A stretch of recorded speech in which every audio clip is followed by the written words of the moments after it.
Great sandwiches are not only easy to come by, but they also happen to be my favorite category of food. During the summer months, I'm always looking for foods that are fresh and bright and work well on the go. And admittedly, there are many sandwiches that perfectly meet all of that. But banh mi is probably my favorite. And this particular version uses a number of techniques that makes this delicious sandwich surprisingly accessible, fast, and easy to make, while still maintaining the DNA of what is arguably one of the world's greatest sandwiches. Before we jump in, I want to give a brief thank you for all of you who are watching. This channel has just hit 1,000 subscribers, which is so exciting for me. These videos are incredibly fun and challenging to make, and I'm truly thankful for every person who has watched, and particularly those of you who have subscribed and engaged with me in the comments. You guys are awesome, so thank you. So let's dive into what is arguably the heart of banh mi beyond the bread, which I'm going to talk about in just a minute, which is the pickled, or in this case, marinated vegetables that go on top.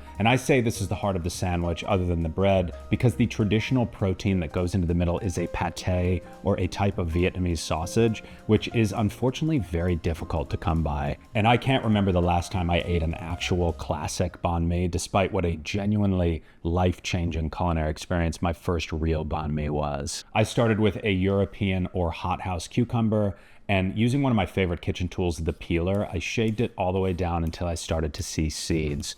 You can use any type of cucumber, and there are many types that have a far better flavor than these, but this style has the advantage of an edible skin, and it is also widely available. Then I peeled the carrot and just kept going with my peeler to shave the carrot. Originally, I was gonna lay these slices out and julienne them, but I think the shaving technique works nicely. And I did the exact same thing with a daikon radish. Then I put the cucumber plus the vegetables into a jar and added kosher salt, stirred them up, and let them sit for 30 minutes. Then I added lime juice and orange juice to just cover them.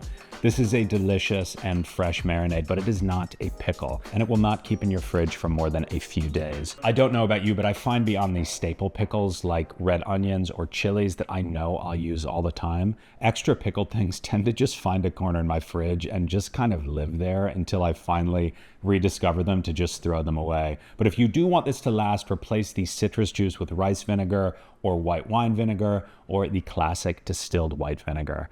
As far as a protein, I went with pork belly, which I seasoned with a mixture of equal parts salt and cane sugar and a heavy dose of garam masala, which may not be regionally appropriate, but it is what I had, and this pork was delicious. This heavy dusting is necessary, and I let the belly sit in a Ziploc bag overnight, but that is optional. You can season this and then immediately move on to the next step, where I wrapped the belly tightly in aluminum foil and put it into a 425-degree oven for 30 minutes, then turned the oven down to 300 degrees and cooked it for another 30 minutes. The meat is fully cooked and tender at this point, but personally I like to crisp up my pork belly, and to do that I want to slice it. So I'm going to let this cool down for a few minutes while we talk about bread. Bread is arguably the most important part of any sandwich, which can be frustrating for those of us cooking at home because it's often the thing we have the least control over, unless you happen to live in a place with great bakeries. But even then, finding the particular type of bread to suit the sandwich you're making can be difficult. The good news is that banh mi, being a fusion of Southeast Asian flavors with a number of French components, uses baguette, which is generally easy to find, although often difficult, at least here in the US, to find in a high quality.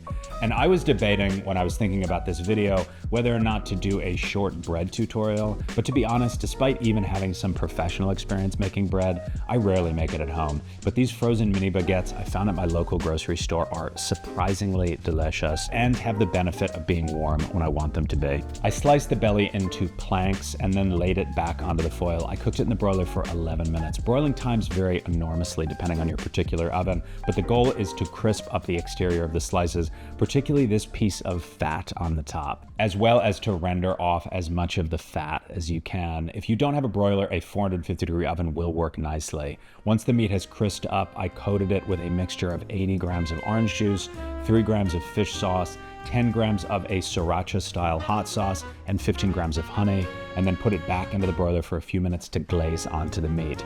And I mixed 50 grams of kewpie mayo with 15 grams of the leftover glaze, which I drizzled onto the bread.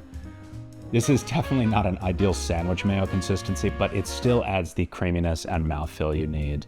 Then I added the meat and then the marinated cucumber and vegetables along with some fresh cilantro. If you haven't tried making or eating banh mi before, this may change your life. But anyway, that's all for me on this one.